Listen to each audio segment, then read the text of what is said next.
আসসালামু আলাইকুম রহমতুল্লাহি ওয়া বারাকাতু। হে মুসলমান ভাই বোনেরা, ফজর নামাজ হারার ভয়ানক ক্ষতি দেখে নিন সহিহ হাদিসের দৃষ্টিতে। সহিহ হাদিসের মধ্যে আল্লাহ তাবারক তাআলা তুলে ধরেছেন যারা ফজর নামাজ ছেড়ে দেয় তাদের কত ভয়ানক ক্ষতি হয়। কারণ ফজর নামাজ যারা পড়বে, হাদিসের মধ্যে এসেছে আল্লাহ নবী সাল্লাল্লাহু আলাইহি ওয়াসাল্লাম বলছেন, মান সাল্লা সুবহ ফাহুয়া ফি জিম্মাতিল্লাহ। যে ব্যক্তি ফজরের নামাজ পড়বে সে আল্লাহর জিম্মায় চলে যায়, অর্থাৎ আল্লাহ তাআলা তার দায়িত্ব নিয়ে নেয়। ফলে সারাদিন তার কোনো অসুবিধা হয় না। আল্লাহ তার রুজির দায়িত্ব নিয়ে নেয়, তার কাজকর্মের দায়িত্ব নিয়ে নেয়, সব কিছুর দায়িত্ব আল্লাহ নিয়ে নেয়। ঠিক আছে, এই ব্যাপার। তো এটা সবচেয়ে বড় লাভ হচ্ছে এইটা, যে ফজর নামাজ যে ব্যক্তি পড়বে আল্লাহ তাআলা তার সমস্ত দায়িত্ব গ্রহণ করে।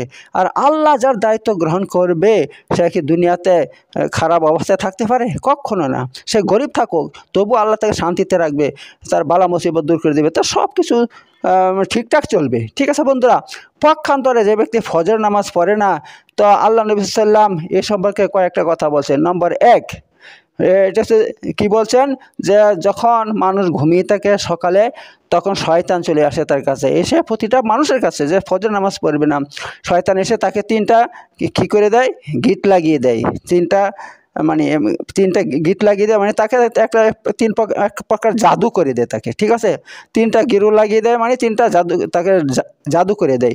ফলে কি হয়, তার এত ঘুম চলে আসে, অলসতা চলে আসে, সে উঠতে চায় না। ঠিক আছে, তো আল্লাহ নবী সাল্লাল্লাহু আলাইহি ওয়াসাল্লাম বলছে, কিন্তু যে ব্যক্তি উঠে পড়বে, সাহস করে উঠে পড়বে, উঠেই সে কী করবে, মানে আল্লাহর কিছু প্রশংসা করবে বা ঘুমের দোয়াটা পড়বে, ঘুম থেকে উঠে যে দোয়াটা আছে সেটা পড়ে নেবে। হ্যাঁ, তখন কি হবে, তার একটা ওই যে গিরো লাগিয়ে দিয়েছে সেটা খুলে যায়, একটা খুলে যায়।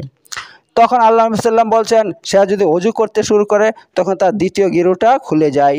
এবার যখন সে ফজরের নামাজ পড়ে তার তিনটা এই শয়তানের যে জাদু করে যে গিরো লাগিয়ে দিয়েছে সে জাদু খুলে যায়। ফলে আল্লাহ নবী সাল্লাম বলছেন, যখন ফজর নামাজ পড়ে তার শরীরের মধ্যে একটা এমন চলে আসে, মানে ফুর্তি চলে আসে, আর কোনো অলসতা তার শরীরের মধ্যে থাকেই না।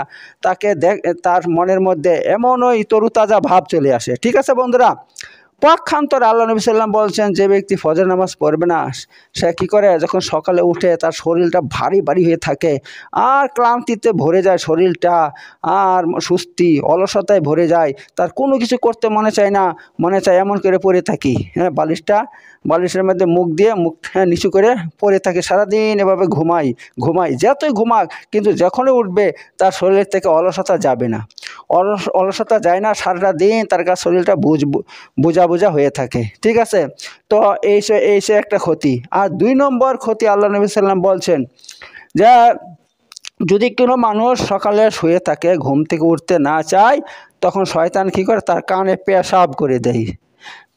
যখন পেশাব করে দেয় তখন তার শরীরটা অলস হয়ে যায় এবং সে একদম সারাটা দিন তার অলস হয়ে কাটে। ঠিক আছে, তো বন্ধুরা, আপনারা যদি চান এই সমস্ত অলসতা থেকে মুক্তি পেতে, আর আরেকটা কথা বলে দিচ্ছি, এই শয়তানের এই সমস্ত অনেক বেনামাজি লোক আছে, তারা বছরের পর বছর, হ্যাঁ, মাসের পর মাস, বছরের পর বছর নামাজ পড়েই না, তো প্রতিদিন তাদের উপর শয়তান পেশাব করে, যার ফলে তাদের এমন শরীরের মধ্যে অলসতা চলে আসে, এমন রোগ তৈরি হয়। তারা ডাক্তার দেখায়, ডাক্তার দেখিয়ে সে রোগ ভালো হয় না, ডাক্তারের চিকিৎসায় রোগ ধরা পড়ে না। বন্ধুরা, এটা অন্য কিছু না, শয়তান তাদের পিছে লেগে যায়, শয়তান তাদের ক্ষতি করে। ঠিক আছে, এই শয়তানি রোগের কোনো ওষুধ নাই, একটাই ওষুধ, 5 ওয়াক্ত নামাজ জামাতের সাথে পড়া আর জিকির আজগার করা। ঠিক আছে, আর আল্লাহর ইবাদত করা, শিরক বেদাত থেকে দূরে থাকা, কোরআন এবং সহিহ হাদিসের উপর আমল করা। যদি আপনি এমন করতে পারেন তাহলে আপনার এই রোগ দূর হবে। তাছাড়া কোনো মৌলবি, কোনো ওঝা, কোনো কবিরাজ কেউ আপনার রোগ দূর করতে পারবে না। আপনাকে আমল করতে হবে, আপনি আমল করবেন তবে ঠিক হবে। আরেকটা কথা বলছি, ইনশাআল্লাহ এই ধরনের রোগের চিকিৎসা কিন্তু আমিও করি, আর আমার কাছে গ্যারান্টিভাবে এগুলো কেটে যায়। ঠিক আছে, আমি একমাত্র কোরআন দিয়ে আমি কি করি, ঝাড়ফুঁক করি, ইনশাআল্লাহ সঙ্গে সঙ্গে রোগী ভালো হয়ে যায়। তো এ হচ্ছে ব্যাপার। তো বন্ধুরা, মুসলমান ভাই বোনেরা, আপনারা যদি এই ধরনের ভালো ভিডিও পেতে চান তাহলে অবশ্যই আমার ইউটিউব চ্যানেল সাবস্ক্রাইব করে রাখুন, কারণ আমি প্রতিদিন আপনাদের জন্য কোরআন এবং সহিহ হাদিস থেকে এই ধরনের ইসলামিক ভিডিও তৈরি করি, যাতে আপনাদের দুনিয়ার জীবন সহজ হয়ে যায় এবং আখিরাতের জীবন সহজ হয়ে যায়, জান্নাতের রাস্তা সহজ হয়ে যায়, আর দুনিয়ার সমস্ত পেরেশানি দূর হয়ে যায়। ঠিক আছে, এর জন্য আমি এই ভিডিও তৈরি করি। এই ভিডিওগুলো আপনাদের খুবই উপকার দিবে।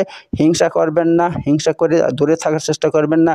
আমার ইউটিউব চ্যানেল সাবস্ক্রাইব করে রাখুন, তাহলে প্রতিদিন নতুন নতুন ভিডিও তৈরি করব, আপলোড করব, তার নোটিফিকেশন আপনার মোবাইলে চলে যাবে। এগুলো দেখে অনেক সমস্যার সমাধান করতে পারবেন। ঠিক আছে বন্ধুরা, তো ঠিক আছে, আপনারা সাবস্ক্রাইব করে রাখুন। আসসালামু আলাইকুম ওয়া রাহমাতুল্লাহি ওয়া বারাকাতুহু।